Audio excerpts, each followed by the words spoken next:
Okay guys, we are actually outside somewhere in my hometown and I am trying to find a place that looks suitable for those two speed ramping tricks, or let's call it tricks. For those two speed ramping tricks that I'm going to show you today, I need to find a place, and actually nobody has ever done such a speed ramping tutorial, I promise you. Well, nobody that I actually know of. But let's see. Man, this gimbal is heavy. See you soon. I think I actually found the perfect place for our tutorial. It's going to be in this kind of place. I just have to randomly move the camera so that it takes the perfect shot, and after that we will actually do the speed ramping stuff. Man, it's cold. See you in a bit. Yeah. Guys, we are finally back from shooting outside. We're going to do our tutorial about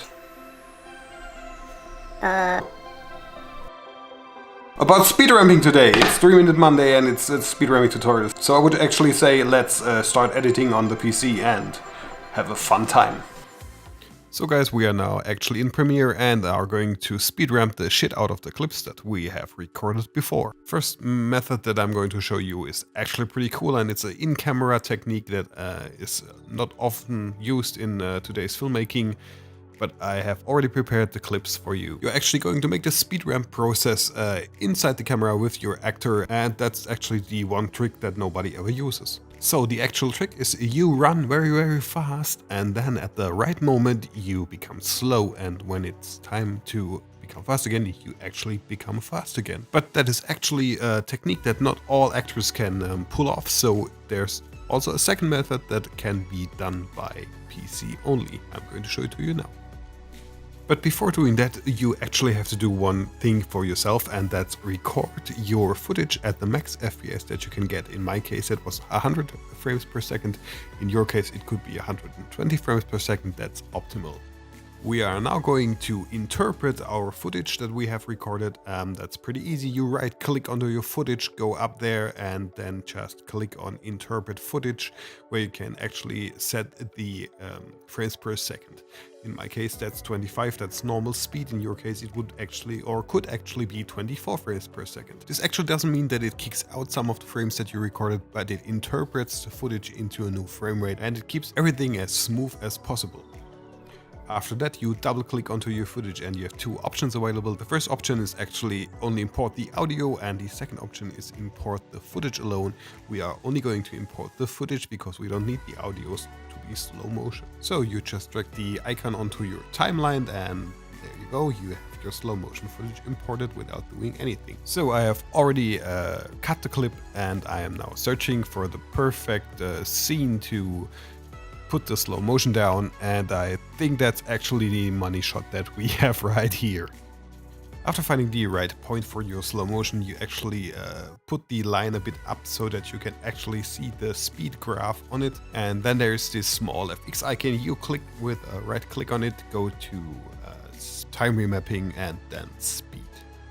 And then you actually see the speed graph. I already picked my slow motion point. You then press P or your command key or whatever that is on Windows, and then you can actually set down a point on the speed graph where your slow motion should begin. What actually happened is that we separated one line into two lines. One of those lines is going to be normal speed line and the other one is going to be our slow motion. To actually make the clips play normal speed, because our regular clip is in slow motion, we have to make it up to 4 times faster than it is now, because we have 25 frames per second. That would be actually 400%, and if you recorded it actually in 120 frames per second, then you should up the speed to 500%.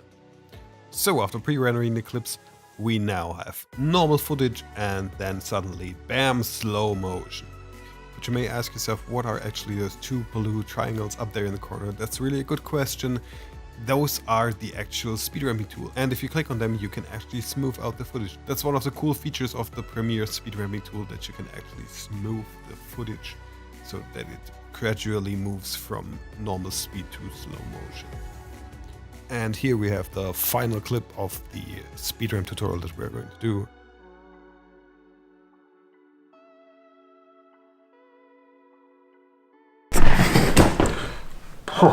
Guys, thank you very much for watching and having a fun time with me. Actually, I hope you learned something, and I guess let's see us next Monday with another 3-Minute Monday tutorial about, I don't know, let's see, I have 1 week to do something amazing and I will hopefully do it. If you want to subscribe to my channel, down there in this corner is a small red little button that is mostly lonely but wants to have friends, so click on it and it gets very happy.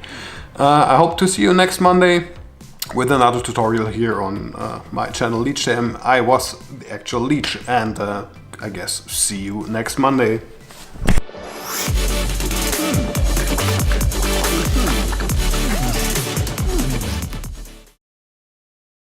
If you want to subscribe to my channel, down there is a small red button that feels a bit lonely if you don't click on it, so give him a favor and click on the small red button that is always... If you want to subscribe to my channel, down there in the bottom... Nope, maybe there? Yeah, maybe there. Down there in the... If you want to subscribe to my channel, down there in this corner. Yeah, exactly. If you want to subscribe to my channel, down there in this button is a small red... This button, this corner. Down there...